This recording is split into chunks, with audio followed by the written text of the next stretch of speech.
Apalagi kalau kita orang-orang yang sudah masuk di dalam pelayanan. Kalau sedang berdoa, tolong jangan jalan-jalan. Ya, sekali lagi saya berharap untuk pelayan-pelayan Tuhan atau jemaat, kalau sedang berdoa, kita coba belajar menghargai Tuhan kita Yesus Kristus. Jangan kita sedang berdoa, jalan-jalan. Berarti kita tidak menghargai Tuhan kita Yesus Kristus. Itu yang saya berharap. Sebab kita datang di dalam rumah Tuhan bukan hanya sekedar kita hanya rutinitas karena kita orang Kristen. Kita datang, tapi kita datang ke rumah Tuhan, ya, untuk mau mencari Dia. Kalau kita diizinkan untuk memuji, memuliakan nama Tuhan, itu ada tujuan supaya hati kita yang keras ini dihancurkan melalui pujian. Karena firman Tuhan berkata, Tuhan bertakhta di atas pujian umatnya. Ya, kalau kita sebentar habis dinyanyi, mata hati kita sudah dihancurkan, itu benih firman Tuhan itu akan masuk di dalam kehidupan kita. Tuhan katakan akan tumbuh 30, 60, 100 kali lipat. Mungkin kita bertanya apa itu benih? Ya, itu satu tanaman yang akan kita tanam dan pasti tanaman itu akan tumbuh. Firman itu adalah Tuhan kita Yesus Kristus. Kalau Yesus Kristus sudah ada di dalam kehidupan kita, kita akan hidup dengan bertumbuh. Bapak Ibu, kalau kita bertumbuh, yang untung itu kita. Ya, bukan yang untung pendeta. Yang untung itu kita. Karena hari-hari ini kita tahu ada begitu banyak goncangan-goncangan. Kalau kita tidak bertumbuh, waktu datang goncangan kita akan tumbang, kita jatuh. Saya senantiasa memakai ibarat pohon beringin jatuh di jalan tol. Ya, mana ada pohon beringin ada tumbuh di jalan tol. Ya, tetapi saya katakan pohon beringin jatuh di jalan tol. Biar pagi hari ini saya berharap ya kita mengikuti Tuhan bukan hanya sekedar kita mengikuti, tetapi marilah kita minta kepada Tuhan supaya ada pertumbuhan di dalam mengikuti Tuhan. Dan kita ikut Tuhan supaya biar apa yang dikatakan di dalam 2 Korintus 5 ayat 17, tolong dikeluarkan. 2 Korintus 5 ayatnya yang ke-17, kalau kita sudah di dalam Kristus, Tuhan bilang kita harus lahir baru. 2 Korintus 5 ayatnya yang ke-17. Jadi siapa yang ada di dalam Kristus, kita semua ini sudah ada di dalam Kristus. Ya, ia adalah ciptaan baru. Ya. Bagaimana cara bisa ciptaan baru? Itu dengan firman Tuhan yang merubah pikiran hati kita. Kita tidak sadar kita sudah jadi baru. Yang lama sudah berlalu, sesungguhnya yang baru sudah datang. Jadi coba kita renungkan baik-baik, apalagi sore nanti kita akan makan dan minum tubuh darah Yesus. Tuhan minta kepada kita, kalau kita tidak lahir baru, kita makan dan minum tubuh darah Yesus itu tidak berfungsi. Karena Yesus mau masuk di dalam kehidupan kita, tapi kegelapan masih ada. Jadi gelap dengan terang sudah tidak bisa cocok. Maka itu saya sangat-sangat berharap ya, Bapak Ibu yang dikasihi Tuhan, hargailah kalau sedang doa, jangan jalan-jalan. Habis doa mau jalan silakan. Ya, mari saya ajak kepada Bapak Ibu yang dikasihi Tuhan. Sebab ini saya akan sampaikan firman Tuhan ini betul-betul mengesankan ya untuk kita semua. Mari saya ajak untuk membuka di dalam Matius 16 ayatnya yang ke-19.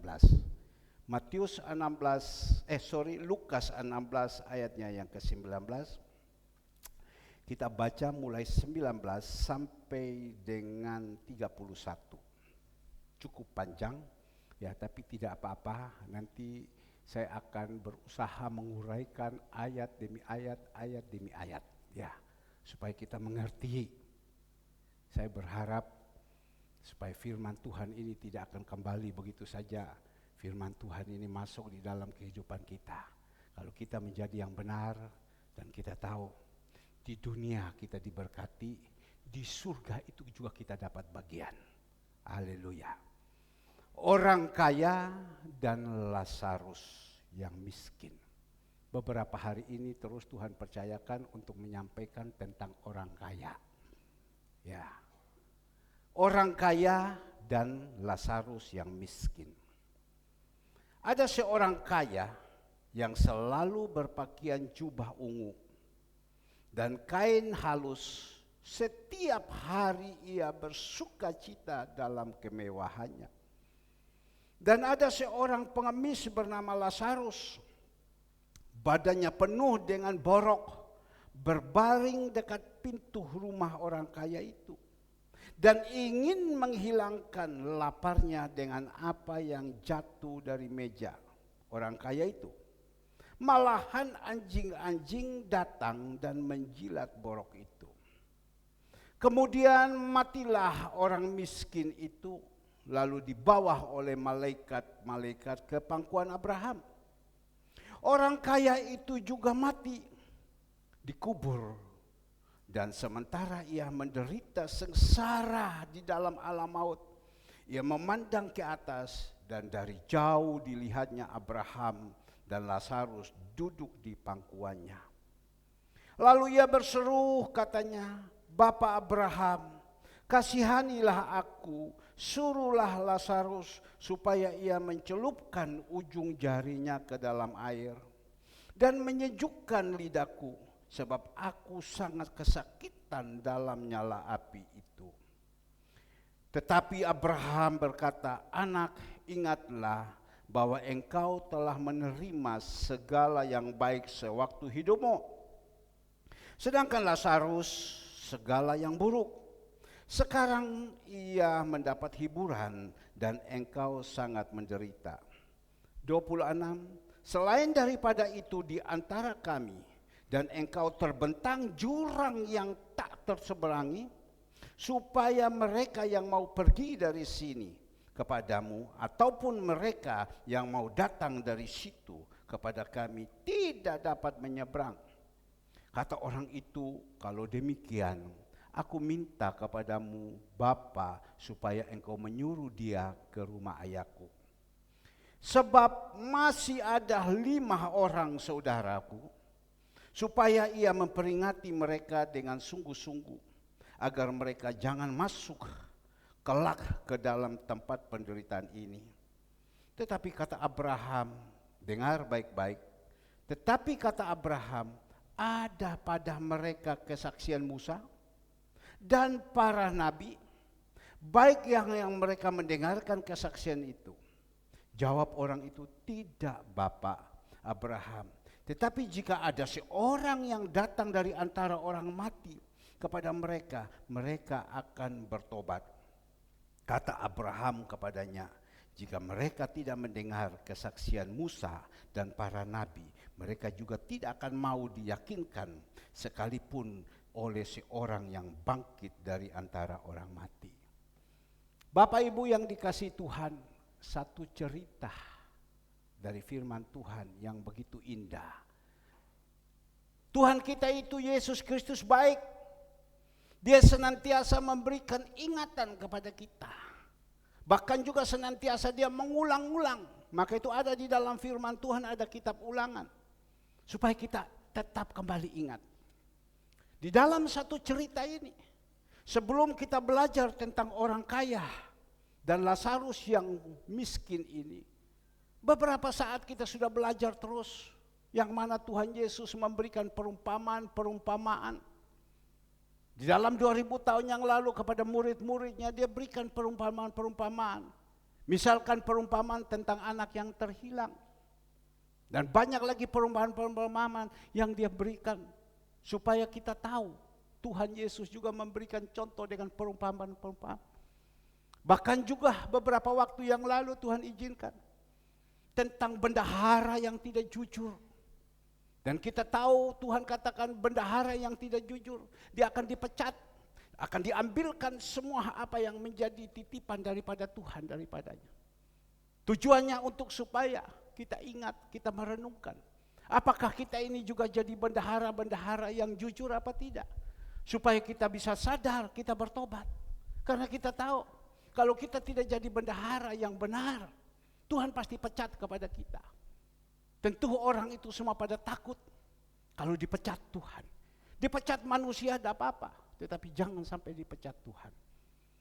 Yang ketiga, Tuhan ajarkan kepada kita, supaya kita berusaha setia yang kecil, Tuhan akan percayakan yang besar. Itu mengajarkan kepada kita, supaya kita jadi anak-anak Tuhan. Berusaha, kita setia dari pekerjaan yang kecil. Tuhan akan percayakan yang besar. Saya melihat tadi, anak-anak ini mereka pimpin pujian. Mereka ini dari kecil mereka setia. Mereka mau sungguh-sungguh, mereka mau taat. Dan sekarang mereka dipercayakan untuk memimpin pujian. Pada waktu mereka memimpin pujian, apa yang Tuhan taruh di dalam hati saya? Engkau lihat wajah mereka. Ada sinar kemuliaan yang keluar. Bukan mempromosi. Anak-anak dua yang memimpin pujian. Ya, mereka ini masih jomblo. Sayang kalau kalian tidak dapat orang-orang seperti ini. Ini adalah orang-orang yang diberkati. Bahkan juga Tuhan katakan, kasih tahu mereka, mereka jangan takut. Aku sudah siapkan semua yang terbaik. Saya merasakan merinding bulu badan saya. Karena melihat kesetiaan mereka. Sehingga Tuhan menyertai di dalam kehidupannya. Muka itu penuh dengan kemuliaan. Menyampaikan semua pujian dengan senyum yang betul-betul membuat hati orang terketuk. Sehingga Tuhan katakan, mereka masih jomblo, khusus untuk jemaat Tuhan yang ada di sini. Ini ada dua, kalau kalian tidak cepat-cepat untuk datang, mengambil mereka, rugi kalian. Ini bukan mempromosikan, itu bahasa yang saya dapat. Karena kita hamba-hamba Tuhan, diberikan Tuhan karunia, marifat. Dan kasih tahu kepada mereka, mereka jangan takut. Aku ada di samping mereka. Maka itu Tuhan katakan, di dalam Lukas 16 ayat 10, engkau setia dalam perkara yang kecil, aku percayakan yang besar. Engkau setia dalam keuangan yang kecil, aku percaya yang besar. Engkau setia di dalam pelayanan yang kecil, Tuhan percayakan yang besar. Nah Bapak Ibu, dan saat ini kita belajar tentang orang kaya dan Lazarus. Satu cerita demi cerita, cerita demi cerita yang ada di sini. Saya tadi pagi, saya menghubungi kebiasaan. Ayo bangun ke gereja. Itu yang masih ibaratnya mohon maaf, yang perlu dituntun terus. Yang secara manusia dipikirkan dia sudah harus mengajar, tetapi dia masih seperti kecil. Jadi masih tuntun terus, diingatkan, yo hari Minggu ke gereja, yo hari Minggu, masih dituntun. Itu dia punya nama, masih bayi, tapi tidak apa-apa. Jangan jemu-jemu, tuntun terus. Ya. Dan juga biasanya saya menghubungi, ada beberapa, ayo bangun. Dan ada yang katakan kepada saya, Pak, pagi ini saya tidak bisa datang. Karena saya harus mengantar orang ke Sentong Baru. Tidak enak. Dulu suami saya meninggal, dia ikut antar. Sekarang kalau saya tidak antar tidak enak. Dia baik sekali. Ya sudah, memang kita harus saling memperhatikan. Oke, baik. Tetapi ada di dalam hati saya, Tuhan, sayang ya, mereka tidak dengar apa yang Tuhan taruhkan saya hari ini. Ada yang juga berkata seperti ini, aduh, saya tidak bisa ke gereja pagi, sore saja ada perjamuan kudus saya datang. Karena apa? Saya lagi bapil katanya. Opo iki bapil? Bapil, apakah kamu suntik Sinovac atau kamu suntik AstraZeneca ini, kamu jadi sakit. Tidak, dia bilang, saya lagi Babel. Orang yang sudah umur kayak gini dijak ngomong anak muda, Babel. Ada yang tahu Babel? Tanya Cicu, dah kira tahu. Yang tahu Babel itu paling Eksan toh, karena Eksan itu masih muda. Ya, apa itu Babel? Apa itu Babel? Saya tolong tanya. Pak Budi tahu arti Babel? Ya tahu. Kalau Pak Daniel pasti tahu. Iya, kalau Pak Daniel bahasanya bahasa-bahasa Pak Karni tahu Babel? Dah tahu juga. Wah, batok pilek. Babel apa? Batok pilek, Masya Allah. Ya, tapi ya sudah, saya bilang. Saya tidak bisa memaksa. Oke, baik. Tapi saya coba. Tuhan bilang ceritakan sama dia. Sebentar khotbah suruh dia dengar. Kan ini ada satu cerita yang indah. Maka itu Bapak Ibu yang dikasih Tuhan. Sekarang kita belajar tentang apa? Orang kaya dan Lazarus. Orang kaya dan Lazarus yang miskin. Nah, di sini kita tahu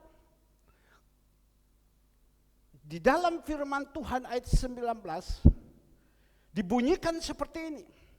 Ada seorang kaya yang selalu berpakaian jubah ungu dan kain halus, setiap hari bersukaria dalam kemegahannya.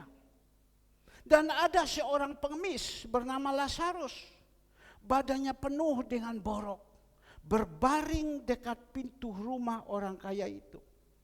Dan ingin menghilangkan laparnya dengan apa yang jatuh dari meja orang kaya itu.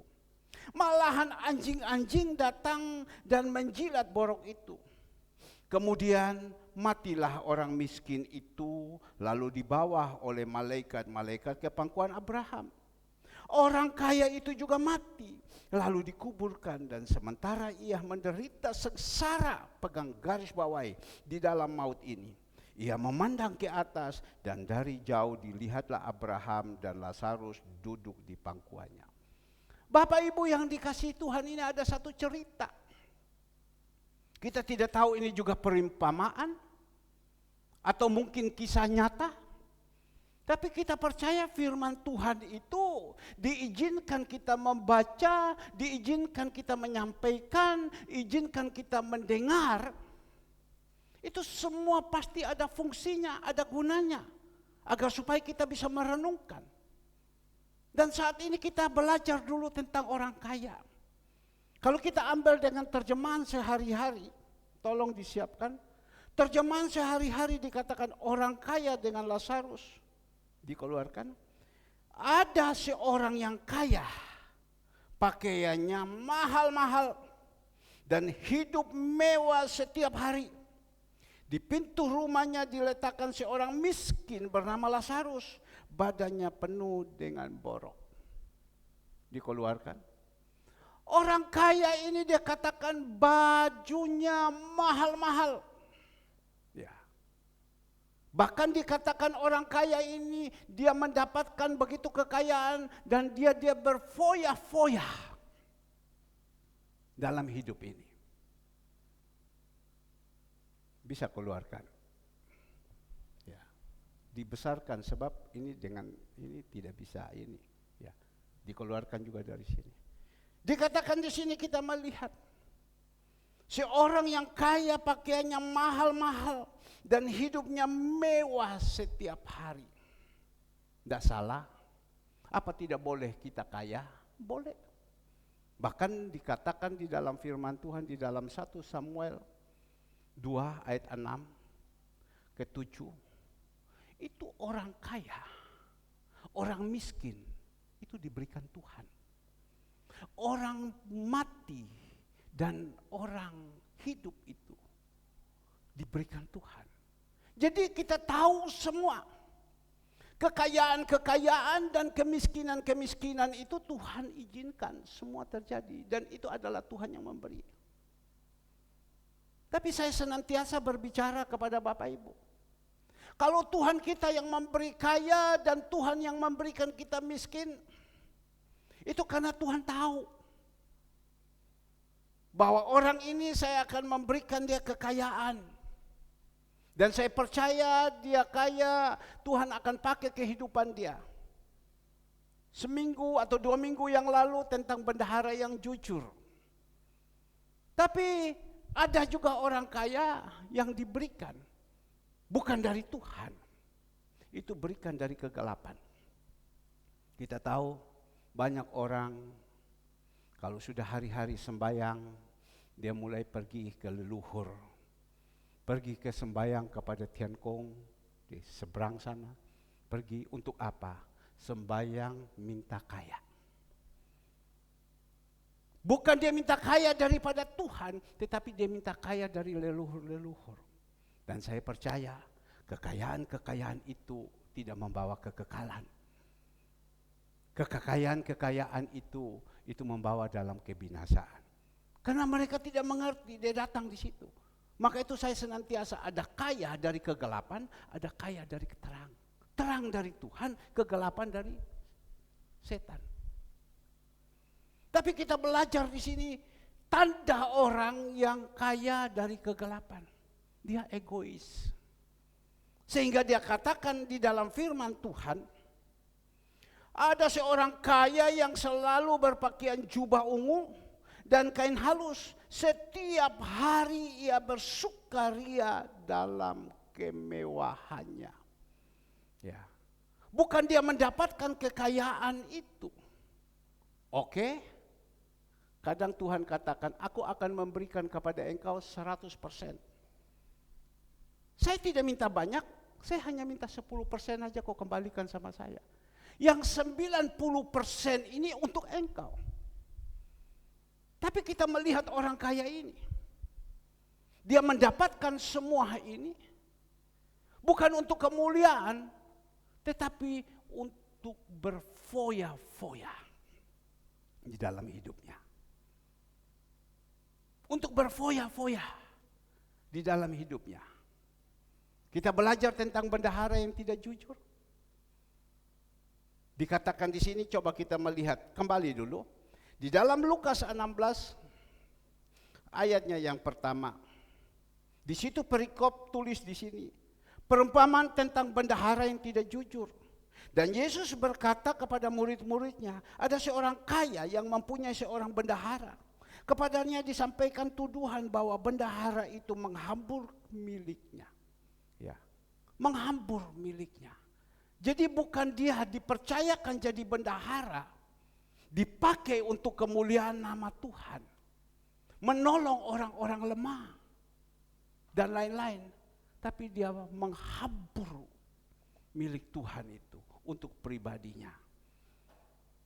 Jadi ada tanda orang yang kaya daripada Tuhan itu pasti dia suka memperhatikan orang-orang lemah. Coba kita melihat di dalam Amsal 19, kalau saya tidak salah ayatnya yang ke-17. Amsal 19, ya oke, dikatakan di sini. Amsal 19 ayat 17.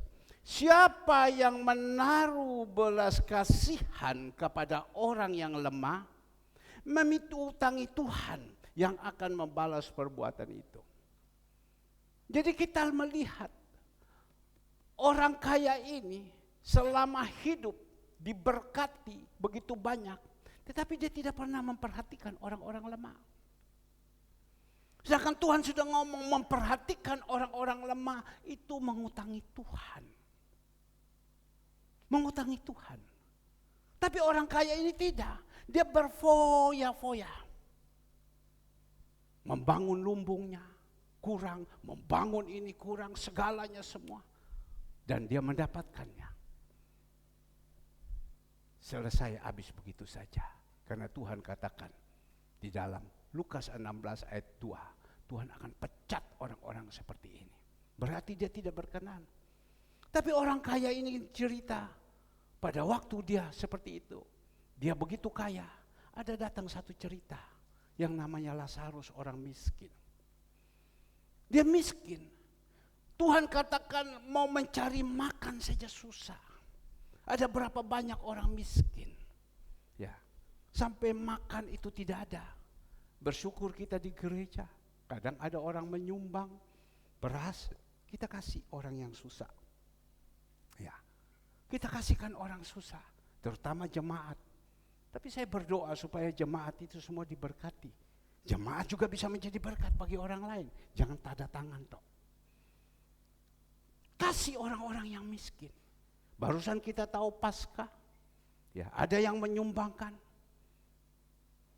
telur. Memang telur tidak ada arti, tetapi di situ ada ayat itu yang memberikan kekuatan kepada kita. Dan juga menyumbangkan yang lain-lain. Tapi kita belajar di sini, menaruh belas kasihan kepada orang yang lemah itu mengutangi Tuhan. Siapa yang bisa mengutangi Tuhan? Tidak ada.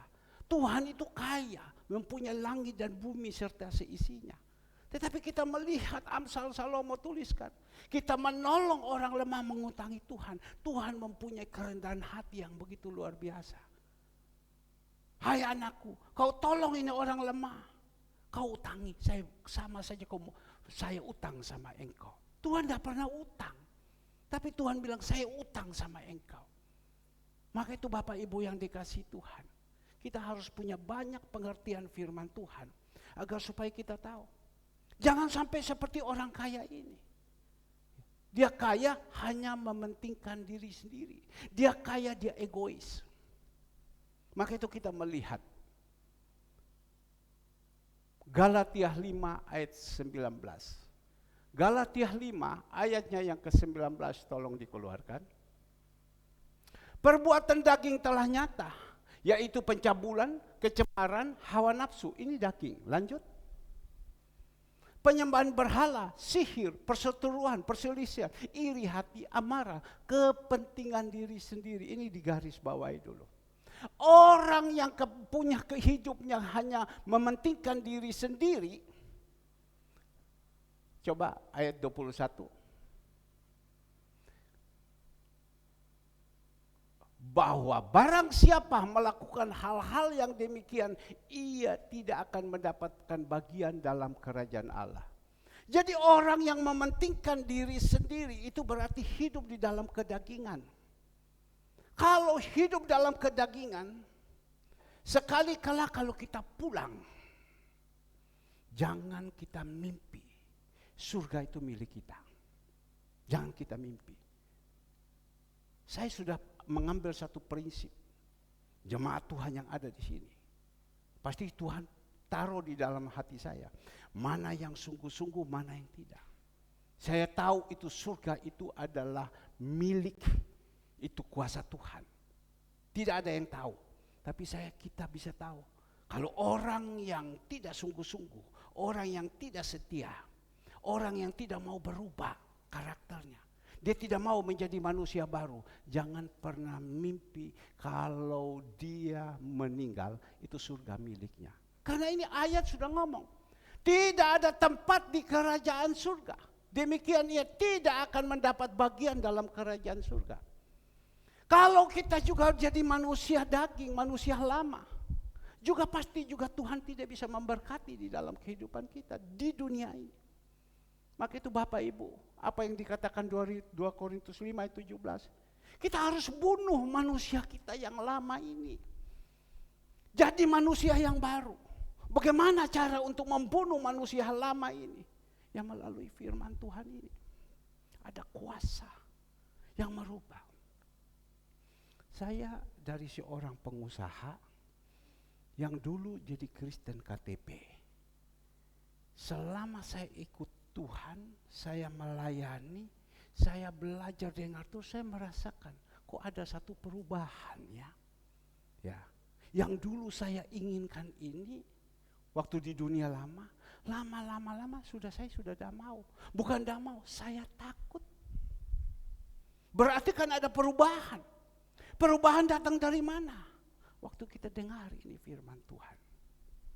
Firman yang merubah kita.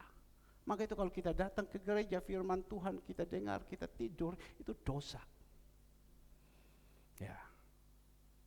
Nah kembali lagi, dikatakan di sini, orang kaya ini selalu berpakaian jubah ungu dan kain halus dan setiap hari ia bersukaria dalam kemewahan.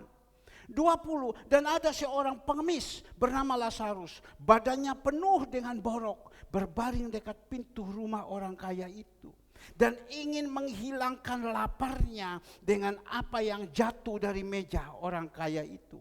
Malahan anjing-anjing yang datang dan menjilat borok-boroknya. Saya beritahu kepada Bapak Ibu ya, jemaat Tuhan yang ada di sini. Saya tahu Bapak Ibu semua itu diberkati Tuhan, itu dari Tuhan. Tidak ada yang dari setan. Ya, kalau lihat orang yang susah, dia datang. Coba kita perhatikan, apalagi dia lapar. Kasihkan. Kasihkan. Saya waktu pergi ke Ungaran barusan ini, kami sedang makan di sate kempleng, tiba-tiba ada orang tua datang. Tuhan taruh di dalam hati saya, kelihatan itu pengemis, tetapi Tuhan itu datang, menjelma seperti orang pengemis. Apakah engkau mau? Engkau kan baru pulang doa puasa, mau kau kasih? Ya, saya tahu itu Tuhannya datang, saya ambil uang. Waktu saya kasih, amin, terima kasih, terima kasih. Bukan hanya itu saja, kadang di gereja itu ada orang-orang tua yang datang. Pak, sawalase. Waduh, langsung. Ini Tuhan pasti yang datang. Nah, coba kita belajar. Supaya kita bisa memperhatikan orang-orang yang lemah. Ingat, orang yang miskin, orang yang lemah ini juga ada. Kenapa dia susah? Karena kelakuannya, karena sifatnya, karena tidak bertobat, Tuhan izinkan. Ada juga orang yang miskin, ya, karena apa? Itu Tuhan izinkan. Maka itu Tuhan bilang, kaya, miskin itu dari Tuhan.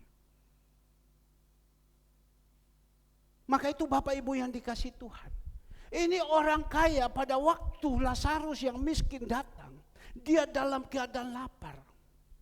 Dia kepingin supaya orang kaya ini memberikan makan kepada dia. Sehingga dia datang, firman Tuhan mengatakan dia duduk di bawah meja orang kaya ini. Di atas makanan begitu banyak enak. Dia duduk, dia berharap supaya ada tulang-tulang, ada sisa-sisa daging orang kaya kasih. Karena dia tahu orang kaya ini bukan orang yang sosial, orang kaya yang pelit.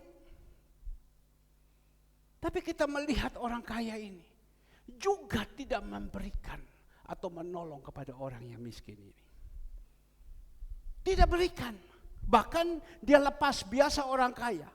Di rumahnya itu pasti ada anjing herder. Biasa ya. Di rumah itu ada anjing herder. Mobil kita Hiace. Pak, mobil ini kami pinjam dulu Pak ya. Oh ya Pak, baik, tidak apa-apa. Kenapa? Mau bawa anjing pergi vaksin katanya. Jadi anjingnya dia herder itu ada kurang lebih 10 lebih ekor. Mau bawa vaksin. Saya cuma ngomong, kenapa tidak panggil dokter ke tempat kamu divaksin? Tampaknya dia ditretes. Kenapa tidak bawa, wah iki dokter ini takut kena corona jadi sekarang ya. Ya wes bawa sudah, saya bilang. Oh itu namanya milik kamu. Anjing. Dia tidak kasih makan, malah dia suruh anjing itu datang menjilat borok-boroknya. Coba kita lihat berapa banyak pengemis-pengemis, mereka tidak mandi segala semua menjilat. Susah, memang orang miskin itu susah. Seperti Lazarus ini, di dunia mau makan saja susah. Maka itu kita berusaha. Minta kepada Tuhan, Matius 7 ayat 7. Tuhan bilang minta Tuhan, apa yang dikatakan Amsal Salomo, jangan kasih saya juga miskin, membuat batu sandungan. Jangan kasih saya terlalu kaya juga Tuhan, membuat saya sombong. Ya pas-pas saja. Tapi memang sudah cerita seperti ini. Dan ceritanya pada waktu itu orang miskin ini meninggal. Dan kita lihat di sini. Apa yang dikatakan? Kemudian ayat 22 dikeluarkan. Kemudian matilah orang miskin itu, dibawa oleh malaikat-malaikat ke pangkuan Abraham. 23, orang kaya itu juga mati lalu dikubur. Ya, kita melihat dulu di sini.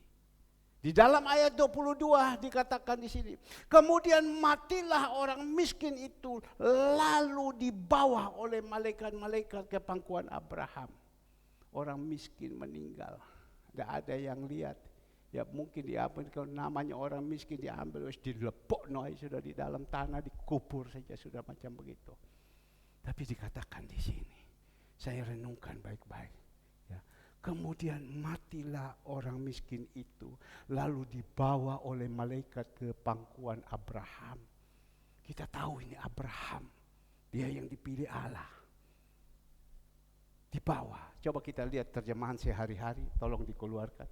Lukas 16 ayat 22. Kalau di sini dia mati, dibawa oleh malaikat-malaikat ke pangkuan. Tapi di sini kita melihat di sini. Orang miskin itu kemudian meninggal lalu dibawa malaikat ke tempat terhormat. Ya, ini yang paling penting. Kita bukan hanya berpikir hidup di dalam dunia ini saja. Orang miskin itu kemudian meninggal lalu dibawa malaikat ke tempat terhormat di samping Abraham di surga.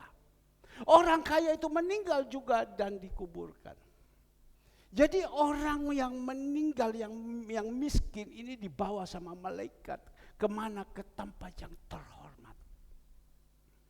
Saya percaya dia mendapatkan tempat yang terhormat karena perbuatan yang ada di dalam dunia ini bertanggung jawab kepada Bapa di surga. Nah ini dulu Bapak Ibu yang dikasih Tuhan. Kita jangan berpikir dulu di dalam dunia. Oke, dunia itu bonus, tapi sementara. Dan kita melihat dia meninggal dibawa ke satu tempat yang terhormat. Dan orang yang kaya juga meninggal. Waktu meninggal dikatakan dikuburlah. Kita tahu dalam 1-2 hari ini seorang pangeran Inggris,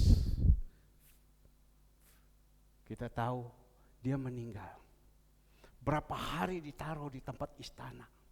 Dan kemarin dikebumikan. Prosesi di dalam penguburan kita melihat begitu hebat. Luar biasa. Memang dunia semua kehilangan orang yang baik. Tapi kita tidak tahu. Dia meninggal ini, dia tutup mata di dunia. Dia naik di atas bagaimana. Tetapi di dunia mengagungkan dia dulu.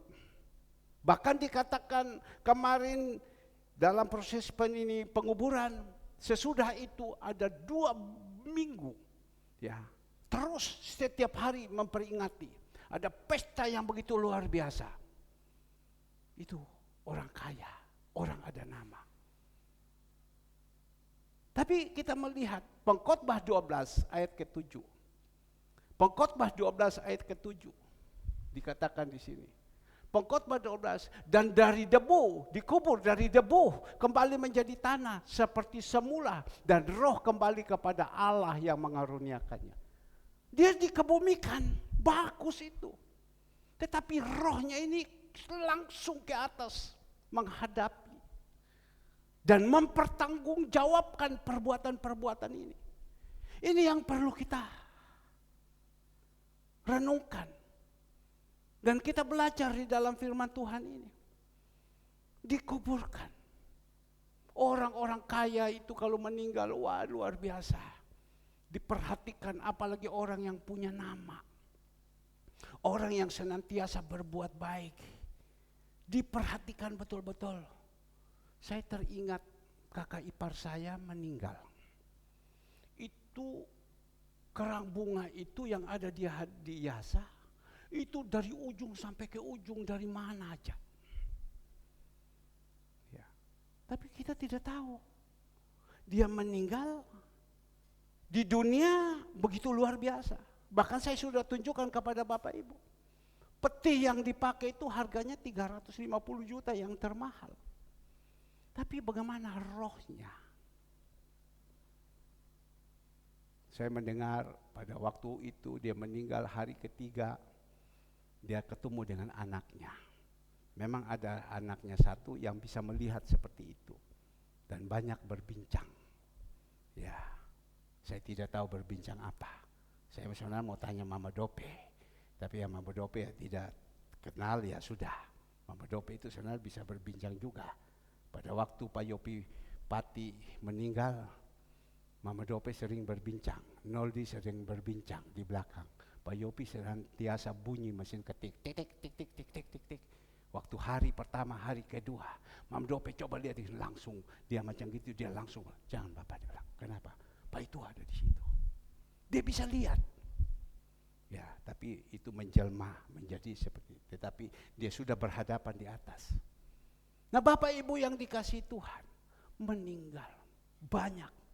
Saya teringat juga, saya punya ponaan yang meninggal di bawah banjir. Dia anak ini sekolah di Cina. Dia anak ini kuliah di Jakarta.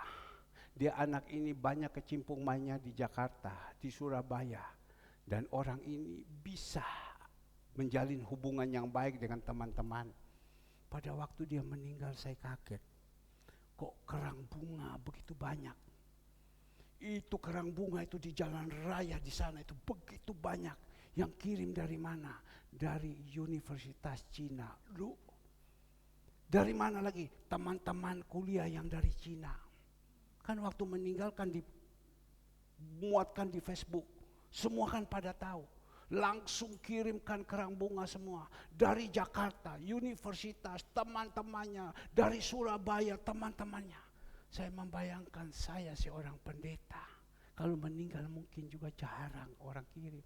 Karena saya ini diam-diam saja. Tapi ini kok begitu banyak.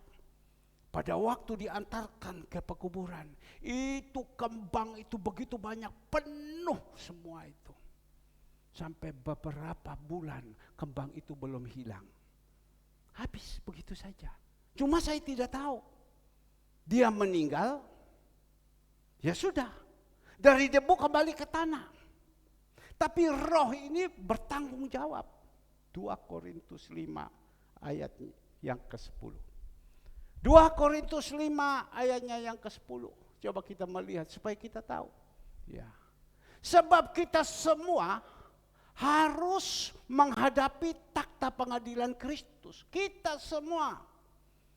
Tidak ada satupun, tidak. Kita semua menghadapi takhta pengadilan Kristus. Supaya setiap orang memperoleh apa yang patut diterimanya.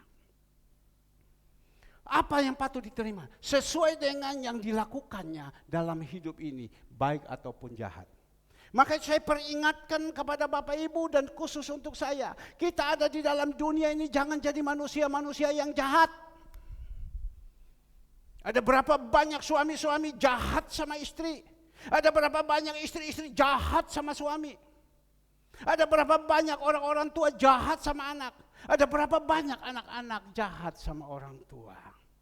Ada berapa banyak sesama jemaat satu sama lain jahat menjahati. Kau akan terima itu. Wahyu 3 ayat. Wahyu 13 ayat 14. Wahyu 13 ayatnya yang ke-14. 14 ayat 13, sorry. 14 ayat 13. Wahyu 14 ayat 13. Dan aku mendengar suara dari surga berkata, tulislah. Berbahagialah orang-orang yang mati di dalam Tuhan. Sebab sekarang ini sungguh kata roh, supaya mereka beristirahat dari jerih lelah mereka, karena segala perbuatan mereka menyertai mereka. Jadi Tuhan katakan berbahagialah orang yang meninggal di dalam Tuhan. Kalau kita di dalam Tuhan berarti kita berbuat yang baik. Maka itu perbuatanmu di dalam dunia ini menyertai engkau. Tolong, kalau saya belum suruh matikan jangan. Supaya mereka boleh beristirahat dari jerih lelah mereka. Ya. Jerih lelah mereka itu apa? Perbuatan-perbuatan yang baik. Karena segala perbuatan mereka menyertai mereka. Segala perbuatan kita di dalam dunia ini menyertai. Menyertai. Maka itu Bapak Ibu yang dikasihi Tuhan. Segala perbuatan kita menyertai. Kakak saya, Pak Subianto, barusan meninggal, tahu semua ya. Dia sering nyanyi di sini, Perahu. Dia tahu itu Pak Yuli yang hafal. Ya. 2 hari yang lalu, beberapa hari ini diizinkan dia datang sama keluarga-keluarga. Yang terakhir dulu saya ngomong, dia datang kepada saudara saya yang ada di Surabaya. Pada waktu dia datang, sudah yang kelima. Seperti apa yang dikatakan nanti kita belajar, 5 saudara. Dia datang kepada kakak saya yang ada di sini. Pada waktu dia datang kepada kakak saya lagi nonton TV. Habis sedang nonton TV, tiba-tiba mata berat. Malam ini, mata berat. Tidur. Habis tidur, tiba-tiba dia muncul di depan. Kakak saya yang dalam mimpi itu berbicara. Tidak mimpi, tetapi dikasih tidur. Ya, saya sudah tahu Mama Dope mungkin yang lebih jelas. Ya. Dan pada waktu itu, di ini Darmo dekat Pak Budi punya rumah. Mungkin dia juga ada datang di rumah Pak Budi, lihat-lihat. Saya pernah bawa juga ke sana. Saya bilang, Pak Subianto, ini loh rumahnya Pak Budi. Oh ini oh yang anaknya 2 itu cantik-cantik itu. Oh iya. Dia tahu. Mungkin dia datang juga sana cuma mau masuk kan tidak enak. Mungkin Ibu Budi lagi buat jus, lagi buat kastenger dan lain-lain segala semua. Dia datang malam-malam sama kakak saya. Kakak saya ngomong sendiri, loh kamu ada di sini? Dia berdiri di kamar. Sesudah dia berdiri di kamar, dia tiba-tiba kakak saya sedang duduk di kursi ini cerita. Tiba-tiba dia duduk di bawah. Tolong diartikan sedikit. Dia duduk di bawah dan dia cerita. Karena ada kursi, dia bisa duduk di kursi. Dia duduk di bawah dan dia cerita. Saya punya uang semua habis. Dengar baik-baik. Saya coba bukakan kepada Bapak Ibu. Saya punya uang semua habis dicuri orang. Bayangkan, dia pulang di sana, ada pencuri juga. Saya punya uang di sana habis dicuri orang. Jadi kakak saya bilang, bagaimana? Ya sudah, dia bilang. Saya pulang sudah ya. Dia kan datang lapor. Saya pulang sudah ya. Kakak saya bilang sabar dulu. Kenapa engkau pulang? Tunggu dulu. Ya sudah, ada penunggu di luar. Melani jangan tegang, santai saja, biasa. Ya, makanya tadi saya bilang Tuhan menyesal beberapa yang tidak datang. Saya menyesal. Mungkin ini bisa jadi berkat, tapi di situ apa yang terjadi? Ya sudah, dia pulang dan mereka cerita. Itu terakhir kakak saya yang kelima. Ada mimpi pertama sama kakak ipar saya, yang kedua dengan kakak saya yang paling besar, yang ketiga dengan kakak saya Pak Andi, yang keempat kakak saya yang ada, yang satu lagi. 5 orang. Persis di dalam Alkitab dia katakan, ada 5 saudara saya yang ada. Tolong kasih tahu mereka agar supaya mereka jangan sengsara seperti saya. Kan itu ada baca situ. Dia sudah datang. Jadi saya hanya merenungkan. Yakub di dunia dia suka tipu, tapi dia tabur tipu, dia tuai, dia juga ditipu sama Laban. Bukan saya bilang kakak saya tipu, tidak. Dia luar biasa, dia meninggal, banyak orang terkesan, kami kehilangan tokoh. Dia tokoh orang Cina yang ada di NTT termasuk dia. Dan juga dari Cina angkat dia jadi tokoh untuk bahasa Mandarin yang ada di NTT. Dia jadi tokoh. Jadi kadang ada perkumpulan di Denpasar, di mana dia diundang untuk menyampaikan kata sambutan. Dan dia juga orangnya suka menolong orang. Dia ada beberapa saat ada di sini. Dia ikut juga pergi komsel-komsel. Ada bapak ibu melihat dia jahat. Enggak. Malah dia senantiasa, oh Bapak Krisyo, saya ingat Mama Dope dia. Oh Dope. Doke ya. Dia pakai bahasa Sabu. Berdoa. Dia senantiasa. Wah ini luar biasa ya. Jemaat-jemaat ini bikin komsel di rumah ya. Mereka siapkan makan dah sedikit loh biayanya. Dia senantiasa omong luar biasa. Dan tidak pernah mau ini. Tapi kan pasti ada yang dia tabur juga. Kita manusia tidak ada semua sempurna. Pasti dia ada tabur. Jadi pada waktu itu dia katakan, semua saya punya dicuri orang. Saya tanya sama anak saya tanya sama Andre. Kalau tanya sama Andre tidak mau buka terlalu dalam. Karena dia jaga. Tapi kalau saya tidak, tak pure sekali semua. Supaya apa? Kita ini juga mengerti. Supaya kita jangan lakukan itu. Habis semua saya punya. Ya, dicuri orang semua. Jadi kau pulang sekarang, pulang. Kapan datang ya nanti? Udah pulang. Ada yang menunggu. Berarti ada yang kawal. Nah kembali lagi kita melihat Bapak Ibu. Dikatakan di sini. Apa yang kita berbuat di dalam dunia ini. Menyertai.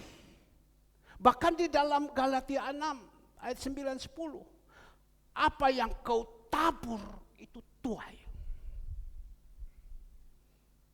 Maka itu saya senantiasa ngomong. Saya minta ampun sama Tuhan. Pada waktu saya di dalam dunia.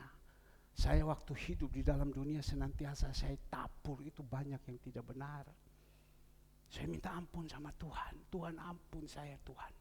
Tuhan bilang di dalam Yesaya 1 ayat ke-18. Dosamu merah kayak kermisi. Aku sanggup putih seperti salju. Minta ampun, bertobat. Tuhan ampun saya Tuhan. Ampun saya Tuhan. Karena saya tahu. Kalau saya tabur ini salah. Di dunia saya akan tuai. Tuai itu saya akan juga turunkan kepada istri dan anak-anak saya, mantu cucu semua kena.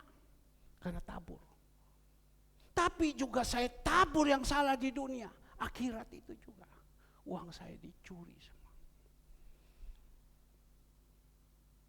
Apalagi berurusan dengan hamba Tuhan. Saya hanya mengenas saja.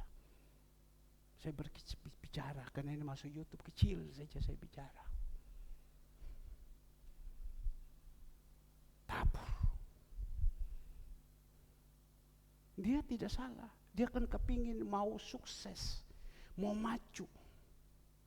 Sehingga apa yang menjadi milik daripada hamba Tuhan ini diambil. Itu kan dia tabur. Maka itu saya pesan kepada Bapak Ibu yang dikasihi Tuhan. Jangan berurusan dengan hamba Tuhan. Itu urusannya panjang.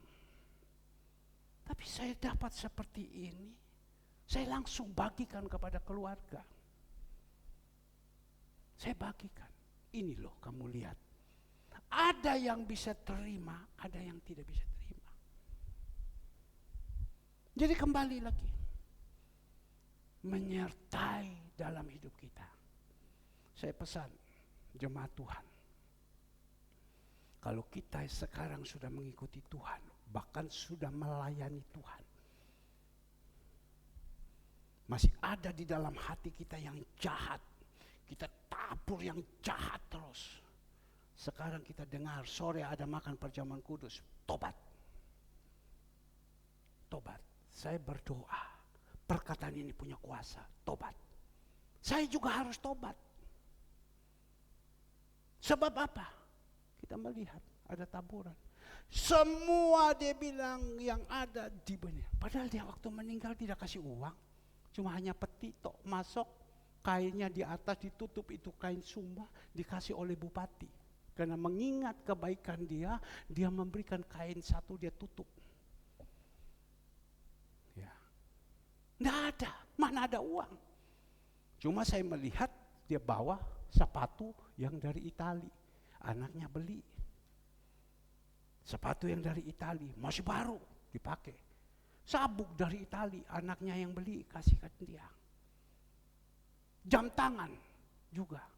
Saya bilang, kenapa tidak buka itu jam tangan? Ngapain kamu taruh itu sabuk? Waktu saya ngomong kayak gitu, Eksan pasti di pinggir saya, aku gelem dia bilang. Daripada taruh di dalam situ, aku gelem.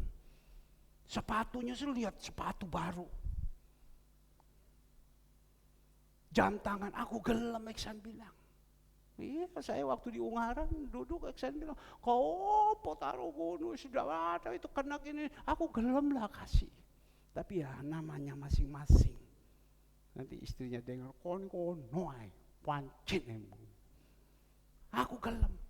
Tapi kita melihat di sini, tidak ada yang dibawa. Tapi dia bilang, semua uang-uang saya habis ludes dicuri orang. Ini menceritakan kita ini jadi orang di dunia. Kita punya perbuatan menyertai.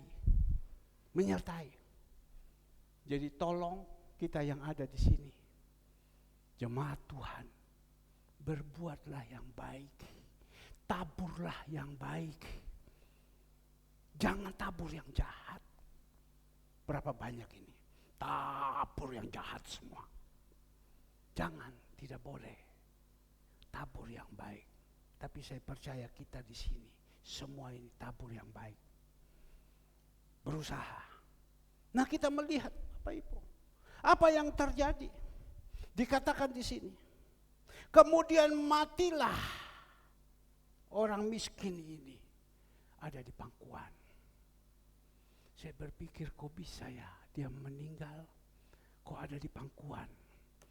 Saya coba renungkan, iya memang orang miskin ini pada waktu Tuhan Yesus ada di bait Allah, dia sedang ada di bait Allah, tiba-tiba datanglah janda miskin mempersembahkan.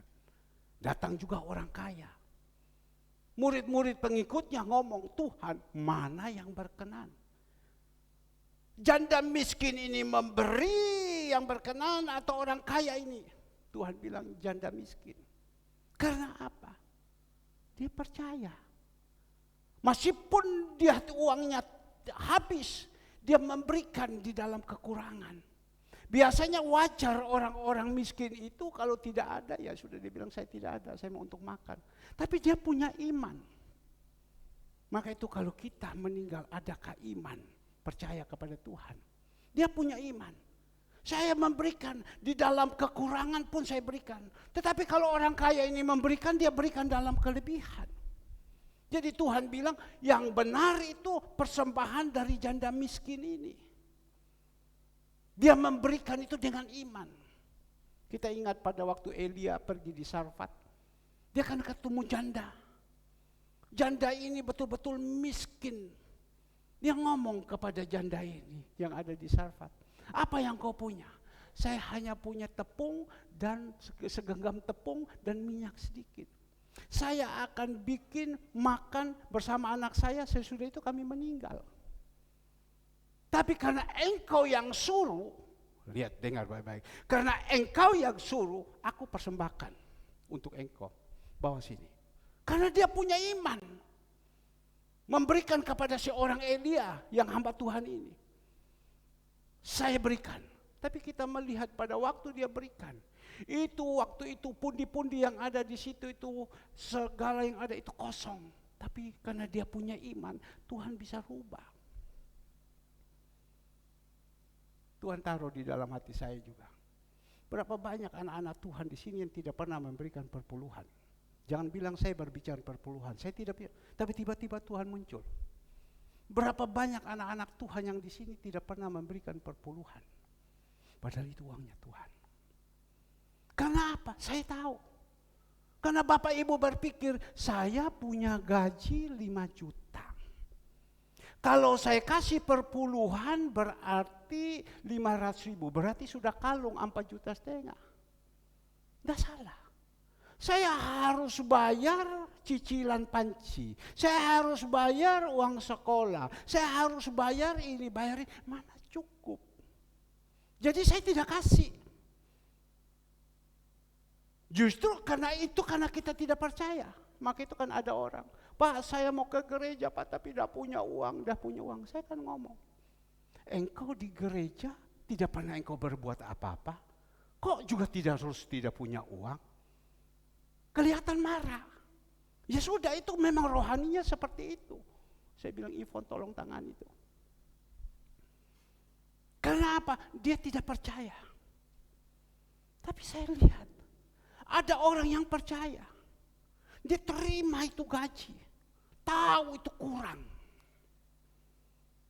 Dia masih tetap, karena dia punya iman. Ini Tuhan punya.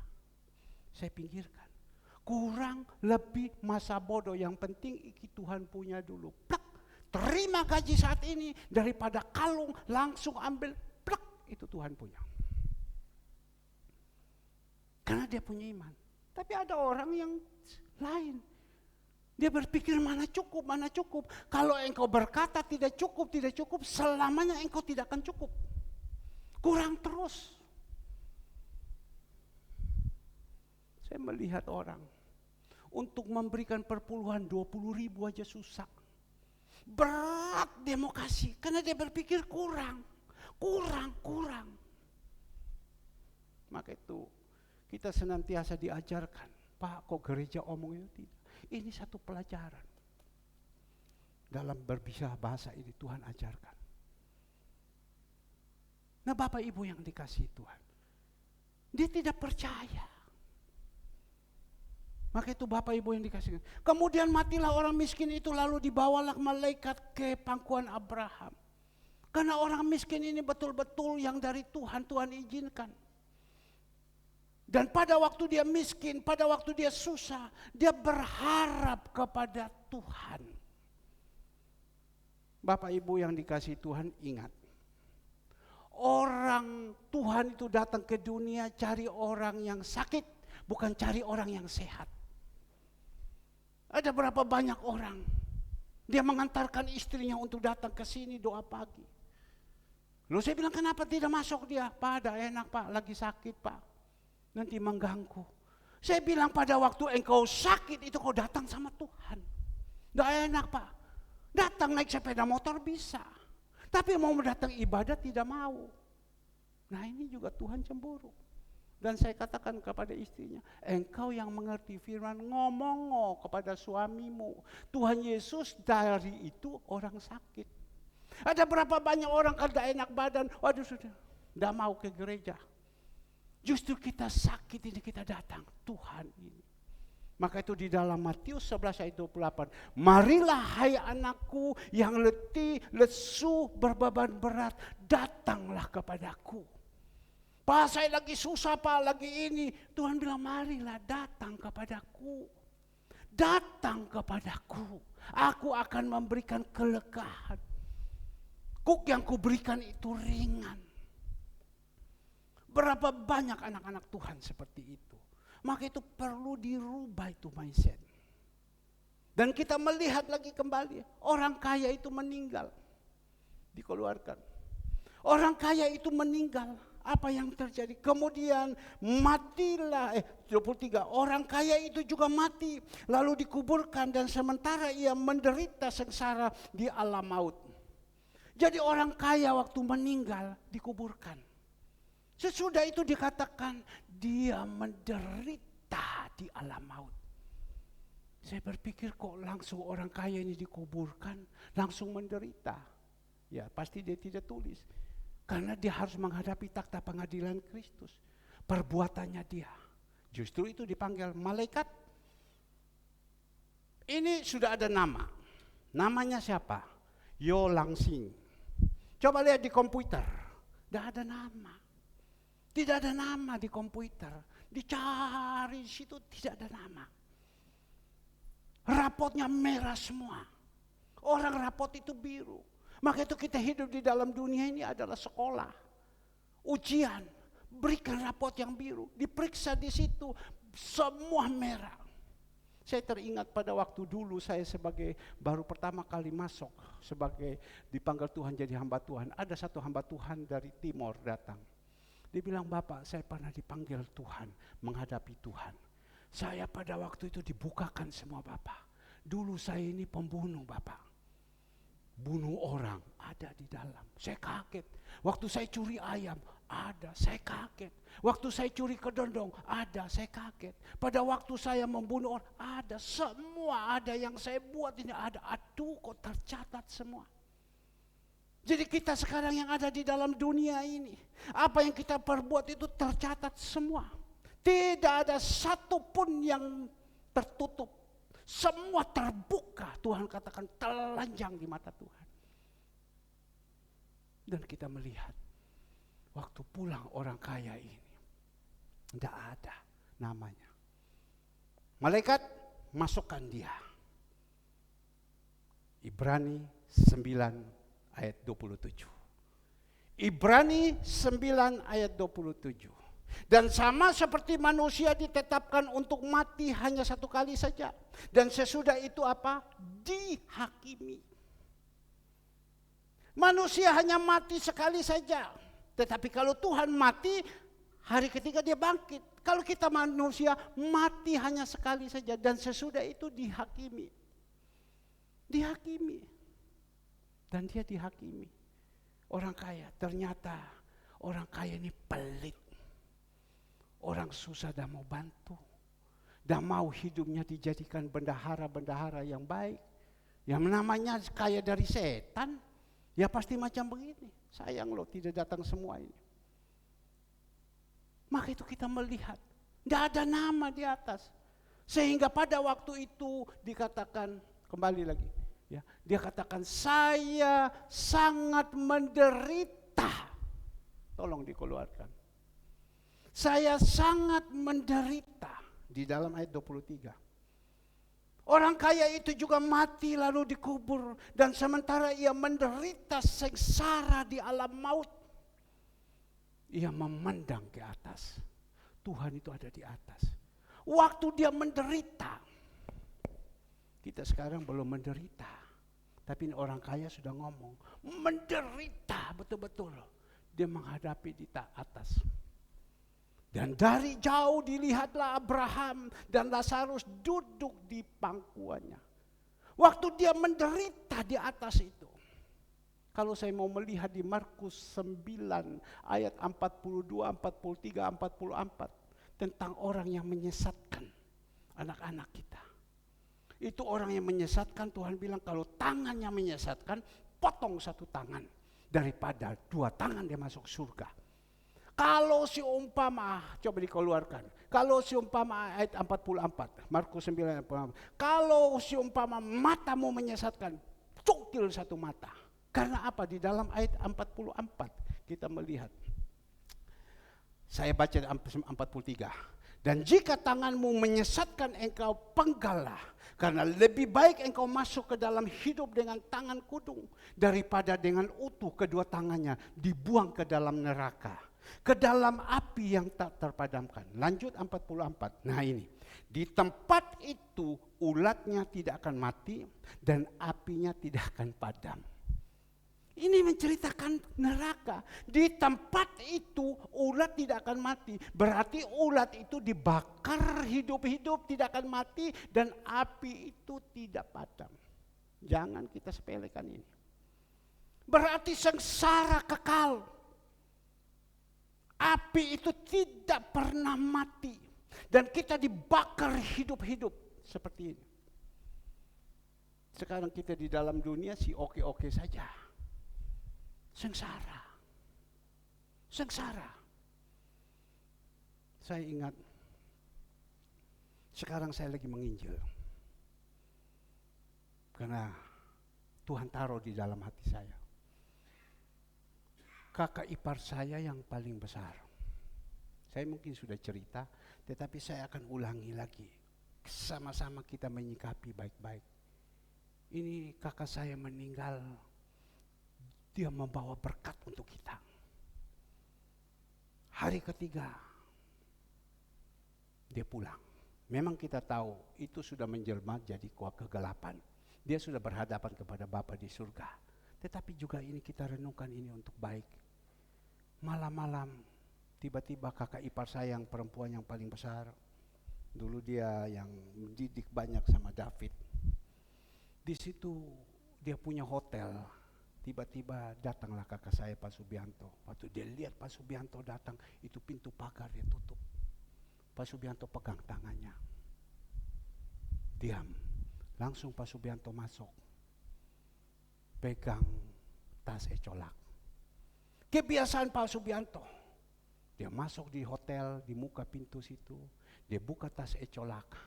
Dia keluarkan, di situ ada keyboard. Dia nyanyi. Mungkin nyanyi Semidopilo, itu hobinya dia. Saya tanya nyanyi apa, dah tahu. Dia nyanyi 2-3 lagu. Dia pesan sama kakak ipar saya, sudah saya pulang ya. Kakak ipar saya ngomong, ya Asuk hati-hati ya, pulang sudah, ya pulang sudah. Besoknya dia datang yang paling mengenaskan ini. Dan sekarang ini adalah pergumulan saya. Dia datang kepada kakak saya yang paling besar.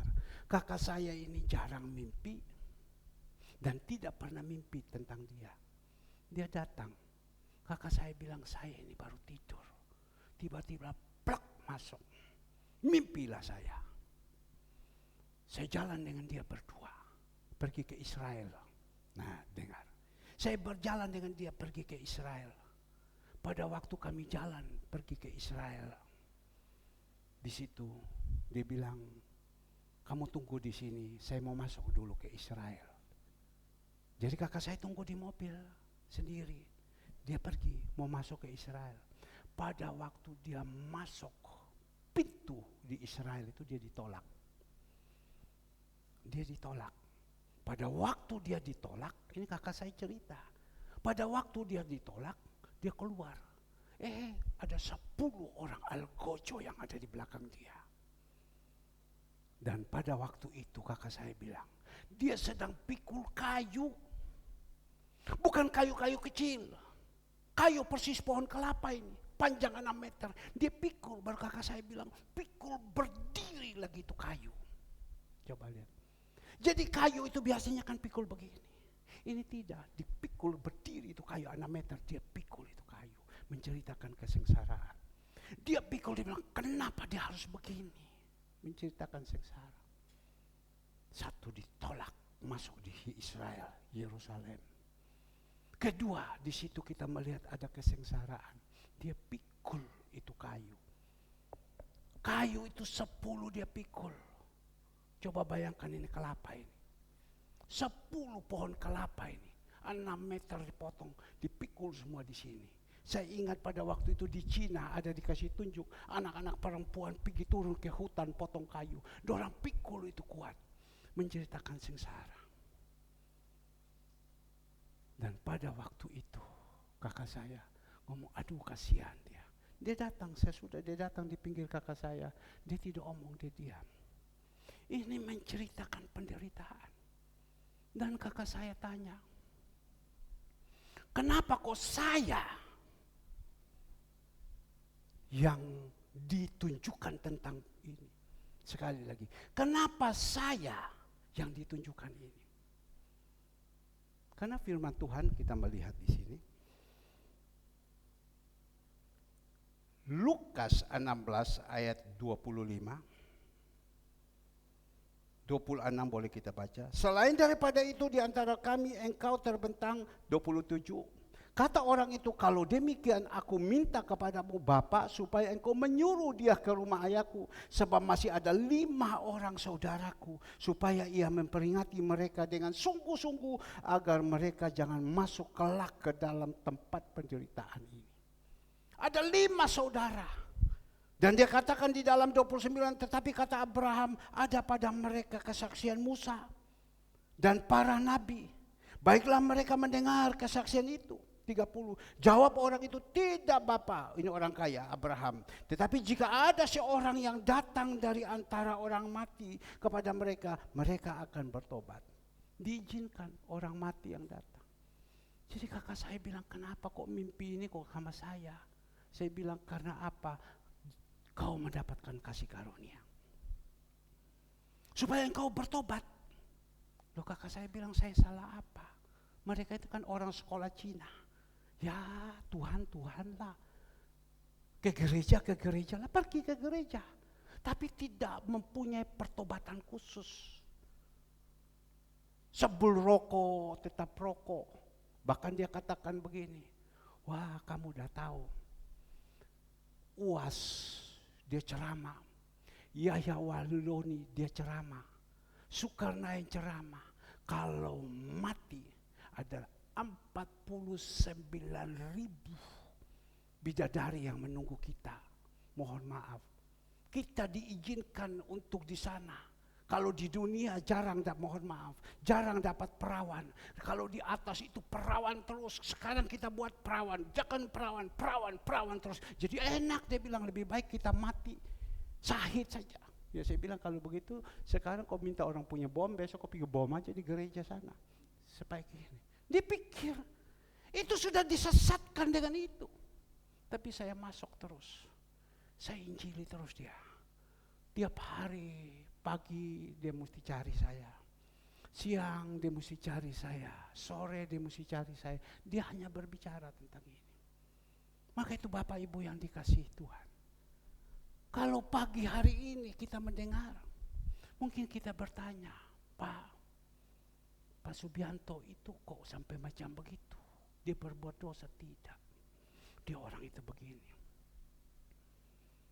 Saya merasakan kehilangan pada waktu dia meninggal, karena saya setiap hari dengan dia itu berbicara lucu-lucu. Dan dia dapat punya pengalaman apa dia bagi sama saya. Dia pakai istilah-istilah Mandarin itu, dia kupaskan semua. Saya senang, jadi saya setiap hari itu mesti berbicara.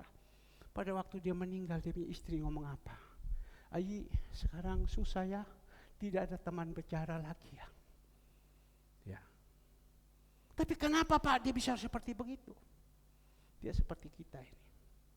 Dulu dia sungguh-sungguh sama Tuhan. Doa pagi dia muncul. Semua dia muncul. Tapi waktu sudah terjawab semua, dia punya urusan, dia tinggalkan Tuhan. Dia kalau sudah omong Tuhan, dia sudah tidak mau lagi. Ya dia pergi gereja, pada waktu barusan saya pergi ke sana, pada waktu saya khotbah di gereja sana dia datang. Dia datang bukan untuk apa, dia mendengar saja saya khotbah, istilahnya mendukung saya. Dan dia tidak pernah berbuat apa, cuma istilahnya dia sudah tinggalkan Tuhan. Orang katakan orang yang meninggalkan sumber air kehidupan, cilaka dia. Sayang ya, yang sudah malas ke gereja tidak datang. Cilaka dia. Dia datang, dia sudah malas. Kalau dulu sudah sungguh-sungguh melayani Tuhan. Tapi sekarang sudah semua dia mulai tinggalkan. Bapak Ibu yang dikasih Tuhan, orang yang tinggalkan Tuhan itu diizinkan dipermalukan di dunia dan juga di surga. Di dunia juga dia dipermalukan. Dan kita melihat, apa dia jahat? Tidak. Saya bilang, ayo kamu ke gereja. Kalau dulu setiap pagi, jam 5 dia sudah bel saya. Saya dapat ayat ini, kamu lihat ini apa. Setiap hari malah dia kupas. Kalau saya sudah kasih, dia kupas dengan Mandarin. Perumpamaan ini, Mandarin bilang begini. Ya, tapi mulai itu dia sudah mulai mundur, jauh. Sudah tidak mau lagi baca Alkitab, sudah tidak mau, simpan semua. Dia duniawi toh.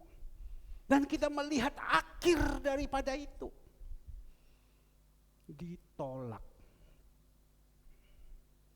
Saya tidak pastikan, yang tahu itu surga dan bumi milik mereka itu dia dengan Tuhan. Tetapi inilah mimpi yang saya cocokkan dengan firman Tuhan. Orang kaya bilang, saya sangat menderita. Tolong Abraham, kasih tahu Lazarus bawa setetes air saja. Kita di sini mau minum air saja begini, berapa banyak kita dikasih minum. Dia bilang, tolong teteskan air itu di tangan Lazarus, bawa kasihkan saya terlalu menderita. Ini kasih karunia kalau Bapak Ibu bisa sadar sekarang ini. Teteskan air ini, saya terlalu menderita. Coba kita baca. Tolong dikeluarkan. Lalu berserulah katanya, Bapak Abraham, kasihanilah aku. Kasihanilah aku. Suruhlah Lazarus supaya mencelupkan ujung jarinya ke dalam air dan menyejukkan lidahku. Sebab aku sangat kesakitan dalam nyala api ini. Hei Bapak Ibu, dan termasuk saya. Kita akan sekali kelak seperti ini. Tolong ini firman jangan dimasukkan di dalam otak. Tapi firman ini masukkan di dalam lubuk hati yang terdalam. Supaya firman ini rubahkan kita. Saya sangat sengsara. Di dunia saja sengsara saja sudah tidak tahan. Dah kuat Pak, aku sengsara, aku mau bunuh diri ya. Apalagi di atas. Tuhan bilang yang panggil kau itu siapa? Saya izinkan kamu. Punya penghalang selip. Saya sangat sengsara.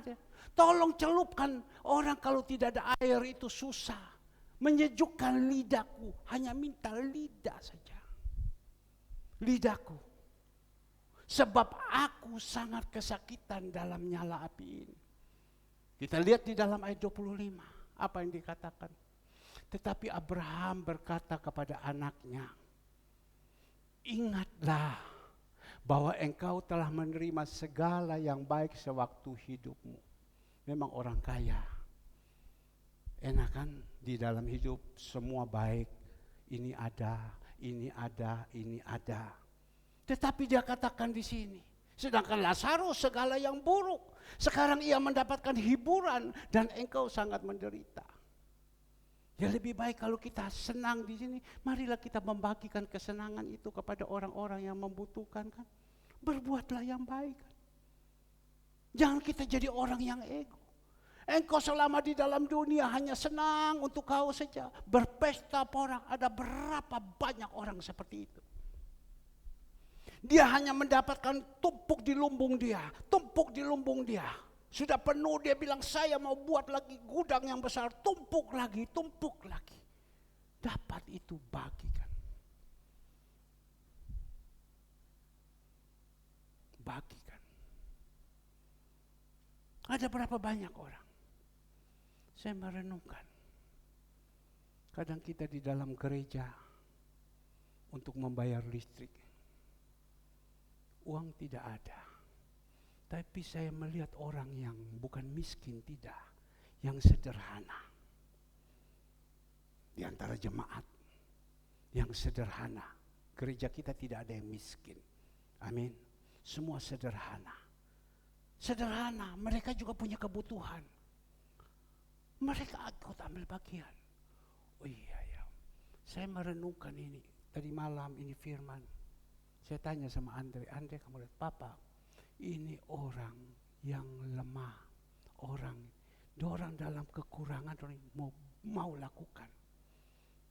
Itu Tuhan perhitungkan. Tapi ada orang yang kaya. Ya, yang punya harta banyak. Mereka tidak mau. Tapi kita bersyukur kita di sini. Tanggal 20 bayar listrik, pagi-pagi itu sudah itu uang sudah ada. Jam 9 sudah tutup, full sudah bayar. Berikan kemuliaan untuk Tuhan Yesus. Itu saya bilang. Tapi ada orang yang tidak pernah mau dipakai. Kenapa dia tidak percaya? Karena dia tidak percaya. Orang kalau tidak percaya tidak ada tempat di kerajaan surga. Karena dia tidak percaya. Ya memang. Yo apa mau kasih ya apa? Wong aku ki pas-pasan. Bagaimana imanmu? Ya. Ada semua yang memberikan ini pernah kan kekurangan. Saya melihat di sini ada satu keluarga. Dia punya perpuluhan dulu dari 100.000. Sekarang sudah naik sampai 700. Tambah lagi satu anaknya 1 juta semua lebih. Dia bisa memberikan. Saya berpikir orang ini kalau kasih dia pasti tidak bisa menyekolahkan anaknya. Tapi saya melihat anaknya bisa disekolahkan semua. Jadi segala semua. Tanpa bersungut-sungut. Karena apa? Saya melihat itu Tuhan buat. Maka itu Tuhan perhitungkan betul-betul orang ini. Perhitungkan betul-betul. Saya melihat ada berapa banyak jemaat-jemaat Tuhan yang lakukan ini. Dan juga saya lihat yang tidak pernah memberi. Dia tidak pernah kelebihan. Kurang aja terus. Sumpah aja terus. Tidak pernah memberi. Maka itu Bapak Ibu, mari. Kita ini ada di dalam dunia. Berbuatlah. Perhatikanlah orang-orang yang lemah. Dan juga dia katakan begini. Orang ini, jadi saya sangat haus. Tolong bawa tetes saja air, kasih. Tidak bisa. Sebab apa? Lanjut di dalam 25. Tetapi Abraham berkata, anak, ingatlah bahwa engkau telah menerima segala yang baik sewaktu hidupmu. Sedangkan Lazarus segala yang buruk. Sekarang ia mendapatkan hiburan dan engkau sangat menderita. Lanjut 26. Selain daripada itu, di antara kami dan engkau terbentang jurang yang tak terseberangi. Jadi ada jurang. Jadi neraka dan surga itu jurang yang tak terseberangi. Supaya mereka yang mau pergi dari sini kepadamu ataupun mereka yang mau datang dari situ kepada kami tidak dapat menyeberang. Tidak ada jembatan. Itu jurang. Jadi kadang orang kalau meninggal, dia katakan macam kakak saya Pak Subianto. Saya meninggal, saya mau ketemu anak saya. Karena dia tahu anak itu kan baik, yang perempuan meninggal. Saya mau ketemu dia. Sebelum dia meninggal, saya bilang belum tentu kau bisa ketemu. Dia sekarang ada di mana? Dan nanti kalau kau meninggal kau ada di mana? Dia udah tahu. Ya, saya mau ketemu.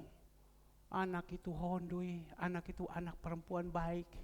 Orang tua itu kalau melihat anak-anak perempuan itu baik, waduh senang tidak lupa. Apalagi kalau anak perempuan itu orang tua ngomong, dia mau dengar, dia melawan. Dia bilang saya kepingin mau ketemu. Padahal istrinya masih ada di dunia. Dia tidak omong istrinya, saya kepingin mau ketemu. Bahkan sambil guyon juga atau bagaimana pemikiran. Kalau bisa kau tolong pohon kelapa kirim bibit sekitar 20-30 pohon. Saya mau tanam itu kelapa semua di daerah situ. Agar supaya kalau malam kita haus, kita keluar, kita petik itu kelapa. Makan, kita minum. Sambil dia guyon, tapi saya tidak tahu di dalam hati. Tetapi Bapak Ibu ada pemisah. Jauh, tidak bisa. Tapi orang kaya ini ngomong di dalam ayat 27, dikeluarkan. Kata orang itu, kalau demikian, lihat baik-baik. Kalian ini yang sekolah-sekolah yang pintar-pintar, renungkan baik-baik. Kalau demikian, aku minta kepadamu Bapa, supaya engkau menyuruh dia ke rumah ayahku. Lanjut, suruh Lazarus ke rumah ayahku. Sebab masih ada 5 orang saudaraku. Supaya ia memperingati mereka dengan sungguh-sungguh agar mereka jangan masuk kelak ke dalam tempat penderitaan ini. Ada 5. Saya ingat Pak Subianto dia datang. Kami 7 saudara. Dia datang kepada kakak ipar saya yang paling besar. Dia datang kepada kakak saya. Habis itu dia datang kepada kakak saya Pak Andi, dia gedor itu pintu. Pak Andi takut. Karena istrinya juga ada di rumah sakit, lagi stres. Wah, dilihat terus, ambil kasih mati lampu, ambil selimut, tutup. Takut. Nah, majelis takut. Dia bel sama anaknya. Coba kau lihat dulu siapa yang gedor situ. Anaknya lihat, dah ada Pak, dah ada. Oh, dia sudah tahu. 3, dia sudah datang. Keempat, dia datang kepada kakak saya yang ada di Waingapu. Dia datang. Dia datang begini. Dengan celana dalam, dengan kaos. Aku mau tidur di sini. Kakak saya bilang, "Loh, ngapain kau datang di sini?" "Saya mau tidur di sini." Habis dia bawa lagi. Di depan rumah kami ada seorang, ya mungkin kalau tahu Genteng Kali Motor, punya istri, punya mama. Sudah meninggal juga. Dia bawa sama-sama, mau tidur di situ. Waktu mau tidur di situ, Ya dia bilang, ya sudah kalau kamu tidur kamar penuh, dia punya rumah di Manyar, kami pergi ke Manyar. Dia tidur ke Manyar, dia juga bawa situ. Dan aku tidur sini juga. 4, ke-5 kemarin malam. 5 orang dia menampakkan diri, kasih tahu sama dengan ayat ini. Sebab masih ada 5 orang saudaraku, supaya ia memperingati mereka dengan sungguh-sungguh agar mereka jangan masuk kelak dalam tempat penderitaan ini. Ada 5. Bapak Ibu yang dikasihi Tuhan, senang Bapak Ibu sekarang dapat ini juga. Sebenarnya ini untuk keluarga. Saya dapat, saya langsung bagikan. Saya dapat, saya langsung bagikan. Tetapi ada jawab lanjut 29. Ayat 29. Tetapi kata Abraham, ini kan orang kaya yang ngomong, tolong kasih tahu saudara saya yang 5. Tetapi Abraham katakan, ada pada mereka kesaksian Musa. Ini kesaksian-kesaksian di dalam firman Tuhan. Musa dan para nabi-nabi, hamba-hamba Tuhan. Baiklah mereka mendengar kesaksian itu. Kita di sini sudah mendengar kesaksian. Baiklah kalian mendengar. Jangan tidur. Baiklah kalian mendengar, merenungkan, dan sadar insaf. Baiklah kalian mendengar. Tetapi kita melihat di dalam ayat 30. Apa yang dikatakan? Jawab orang itu, tidak Bapak Abraham, tetapi jika ada seorang yang datang dari antara orang mati kepada mereka, mereka akan bertobat. Di sini kan orang mati yang datang sama mereka. Ayo, datang ini Pak Subianto, orang mati ini datang. Dia sudah pergi, datang, ngomong, percaya apa tidak? Supaya mereka jangan ada penderitaan seperti ini. Tetapi kita melihat lanjut, supaya mereka bertobat. Lanjut, 31. Kata Abraham kepadanya, jika mereka tidak mendengar kesaksian Musa dan para nabi, mereka tidak juga akan mau diyakini sekalipun oleh seorang yang bangkit dari antara orang mati. Ada di antara sini yang sekarang saya saksikan ini. Apa itu? Khotbah lama. Bahkan juga mengambil HP, langsung WA. Waktunya sudah selesai. Kok bapakmu masih jalan terus, katanya. Iya kan? Ini penting. Ini penting sekali. Sebab kita ini hidup ada akhirnya. Kita mau percaya apa tidak. Dunia itu hanya sementara. Tetapi kita melihat di dalam ayat yang terakhir 32 dia katakan di sini. 32. Masih ada atau sudah habis? Ya, sudah selesai. Ya sudah. Bagaimana Bapak Ibu? Kita renungkan baik-baik. Sampai sekarang kakak saya itu tiap hari, aduh, Tuhan ya, ada ya.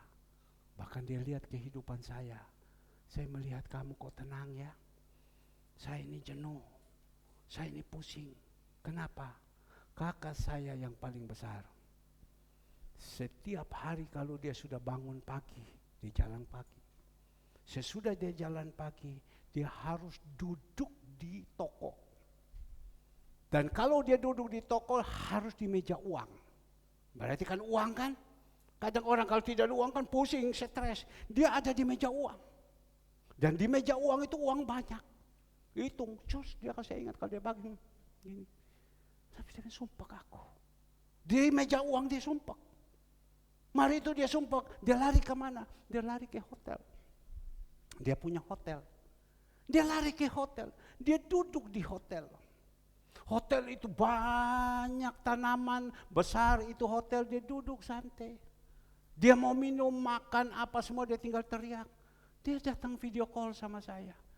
Dia bilang sumpah aku di hotel. Tapi kamu kok saya lihat kok tenang saja. Kok tidak pernah keluar di rumah saja. Dah bosannya. Saya bilang tidak, saya tidak bosan. Saya belum lanjut, belum menginjili dia. Bahkan lagi kembali lagi karena dia bosan ke situ. Dia kurang lebih ada 7-8 kilo dari kota, itu ada tanah. Dia punya tanah kurang lebih berapa hektar. Di situ dia tanam padi, dia tanam pohon-pohon buah-buahan. Dia pergi ke sana. Sampai di sana dia datang, dia cuma lihat kayak gini. Ya. Setengah jam dia pulang. Bosan aku. Saya bilang sama dia, kamu tahu. Dia tanya kepada saya, kenapa kamu kok tenang? Saya bilang, kenapa? Karena saya ada Tuhan di dalam hidup ini. Yang membuat saya itu tenang. Yang membuat saya kerasan. Tapi kalau kamu ini anak Tuhan, yang tidak ada Tuhan di dalam hidupmu, kau akan gelisah, kau bingung terus. Iya ya. Jadi gimana ini? Saya bilang kembali lagi. Datang kepada Tuhan. Minta Tuhan, ayo masuk di dalam hidupmu. Mulai merenungkan firman Tuhan. Mulai datang sungguh-sungguh kepada Tuhan. Dan engkau akan melihat ketenangan demi ketenangan ada di dalam hidupmu. Dan surga itu adalah milik engkau. Dia goyang kepala. Cuma ya apa dia bilang? Yahya Waloni bilang ada 49 bidadari. Perawan semua dia bilang. Ya apa dia bilang? UAS bilang ada 49. Kita mati syahid. Ya apa itu saya pikir-pikir. Nah ini loh saya bilang. Ini dosanya yang masih ada. Tak kirim Eksan untuk ketemu dia nanti. Ya apa dia bilang. Saya bilang sudah. Nanti saya khotbah. Saya kirim sama kau. Ya khotbah ya. Kirimkan sama saya. Saya mau lihat engkau khotbahkan apa. Saya mulai menginjil dia. Saya mulai menginjil dia. Nah Bapak Ibu yang dikasih Tuhan. Pagi hari ini. Tuhan izinkan kita mendengar firman ini. Ayo, kita yang sudah mundur daripada Tuhan. Jangan karena harta kita mundur. Tidak ada guna itu harta. Dia meninggal, dia tidak bawa apa-apa.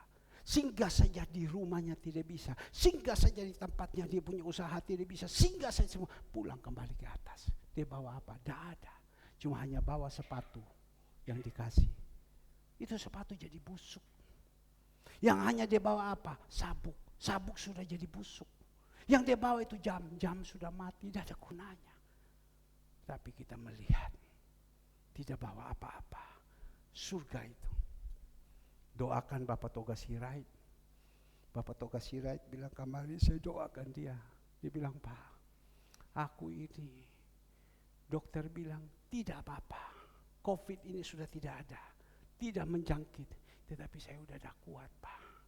Ini saya punya paru, ini sudah putih. Tunggu membutuhkan 6-7 bulan lagi. Baru bisa. Tapi saya sekarang sudah napas setengah mati, Pak. Berat sudah ini hidup. Ya sudah opung yang semangat. Doakan terus. Ya Pak, kirim firman terus Pak ya. Bapak khotbah supaya saya terus dengar. Kirim supaya dapat kekuatan.